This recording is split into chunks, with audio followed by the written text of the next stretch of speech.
سبيل الدموع سبيل مريح.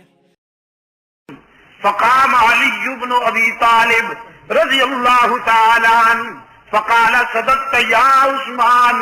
حضرت علی کھڑے ہوئے، فرمایا عثمان آپ نے سچ کہا ہے.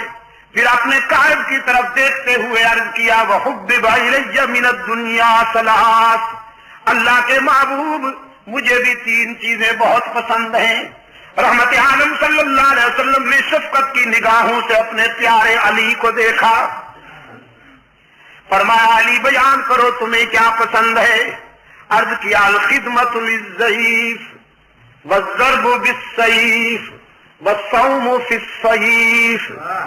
مہمان کی خدمت کرنا بھی بہت پسند ہے، راہ حق میں تلوار چلانا بھی بہت پسند ہے، اور شدید گرمیوں میں روزے رکھنا بھی بہت پسند ہے. مہمان آ جائے میرے گھر میں تو جی چاہتا ہے جو کچھ گھر میں ہو دسترخوان پہ رکھ دوں. میدان کاردار میں جی چاہتا ہے کہ کفر کی صفیں الٹ کے رکھ دوں، اور شدید گرمی میں اللہ کو راضی کرنے کے لیے روزے رکھ کر اپنے نفس کو مغلوب کرنا بھی میری چوائس ہے اور میرا ذوق ہے. علی کے روزے کھجور کا دانہ پانی پی کر سحری کر لی، ورنہ حضرت علی رضی اللہ تعالیٰ عنہ کی افطاری کا یہ عالم ہے. افطاری تیار ہو رہی ہے، نان جمی تیار ہو رہا ہے، سیدہ فاطمہ کے ہاتھ روٹیاں بنا رہے ہیں. افطاری کا وقت قریب آ گیا، ایک ایک روٹی سب کے آگے رکھی ہے. باہر دستک ہوئی، انا ابن السبیل، مسافر ہوں. سوالی کی آواز آئی. حضرت علی رضی اللہ تعالیٰ عنہ نے اپنی روٹی اٹھا کر اپنے بڑے فرزند حضرت حسن کو دیتے ہوئے فرمایا جاؤ لخت جگر میرے حصے کی روٹی سوالی کو دے کے آ جاؤ، میں پانی پی کر افطاری کر سکتا ہوں.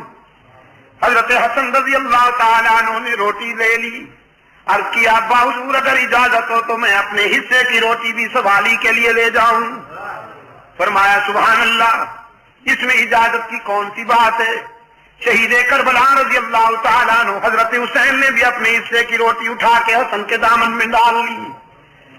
تینوں روٹیاں لے کر جب حضرت حسن جانے لگے تو سیدہ فاطمہ اس میدان میں کیسے پیچھے رہتی.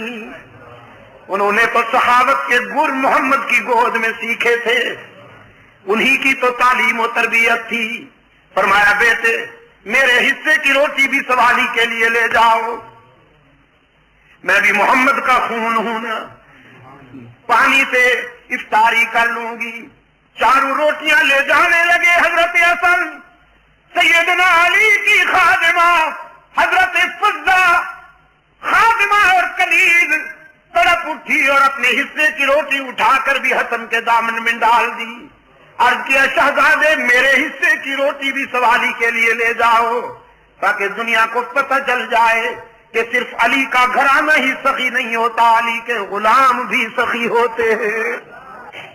فرمایا تین چیزیں مجھے بھی پسند ہیں، مہمان کی خدمت کرنا بہت پسند ہے، راہ حق میں شمشیر چلانا بھی بہت پسند ہے، اور گرمی میں روزے رکھنا بھی بہت پسند ہے.